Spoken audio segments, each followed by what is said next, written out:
New Apple leak reveals iPhone 14 release surprise. This post was originally published on July 2. Apple's iPhone 14 range is just 2 months away and, while leaks have revealed everything from their battery capacities to potential price increases, one surprising detail was overlooked: a new name.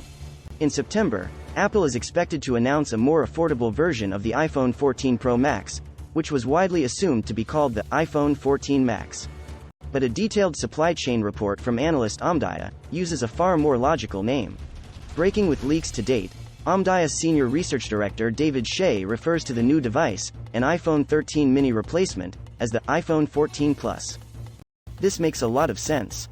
It harks back to Apple's previous branding for its biggest phones and creates greater delineation between two 6.7-inch models.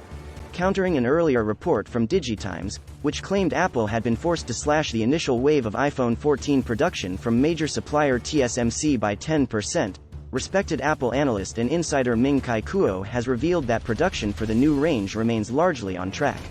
Rumored TSMC's iPhone 14 orders cut by 10% is not aligned with my survey. I currently maintain my 2H22 shipment forecast for iPhone 14, about 100 million, and 90 million units for components and EMS, respectively.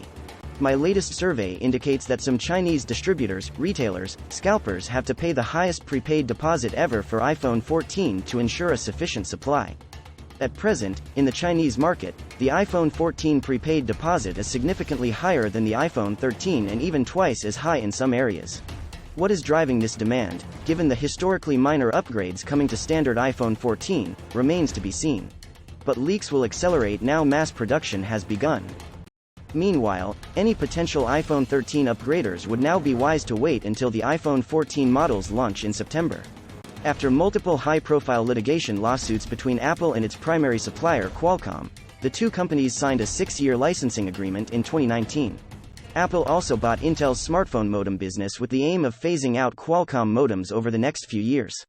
Since then, every iPhone has been rumored to debut Apple's first in-house 5G modem. The iPhone 14 has been no different until a head-turning report from Ming-Chi Kuo last week that development of the modem may have failed, with Apple forced to rely on Qualcomm for the foreseeable future. That has now been shot down via a source shared by Shrimp Apple Pro, the anonymous account known for its accuracy. The source described themselves as speechless at the reports of failure, explaining that Apple just postponed the mass production time from the original second quarter of 2023 to the fourth quarter of 2023. The source also shared that Apple is developing the modem, including the radio frequency module and PMIC, Power Management Integrated Circuit, under the codename Ibiza. If correct, the long and short of this is that while we can forget about an Apple modem in the iPhone 14 lineup, the hardware does look set to appear in 2023 iPhone 15 models. This would almost certainly be a phased introduction, with Apple highly unlikely to be able to produce Gen 1 chips to the necessary scale, nor would it be desirable given the potential for bugs. That said, history shows that the more Apple controls of its hardware, the closer it can integrate silicon and software and the better the user experience. Apple will be unable to differentiate the performance of its early modems from Qualcomm modules to ensure consistency of user experience, but Apple fans can expect to see significant benefits once the company takes full control. And from there, I wouldn't be surprised to see Apple get back into the home networking market with additional performance and functionality coming when iPhones, iPads, Macs and smart home devices are connected to Apple routers. Beyond this, the name Max is also problematic. A Max version of any device implies that it is the best of something ahead of its physical size, hence phrases like, to the max. The connotations around plus are not so extreme. Plus size is a long-standing association and the word implies more rather than best.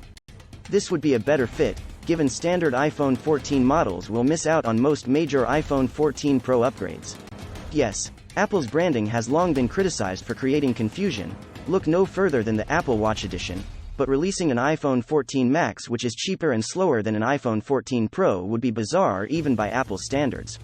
Adding further weight to Shea's language is the detail of Omdia's report, which breaks down iPhone component suppliers, supply distribution and order volumes for the next 2 years. Going against this is the sheer number of high-profile leakers who have been talking about an iPhone 14 Max for months.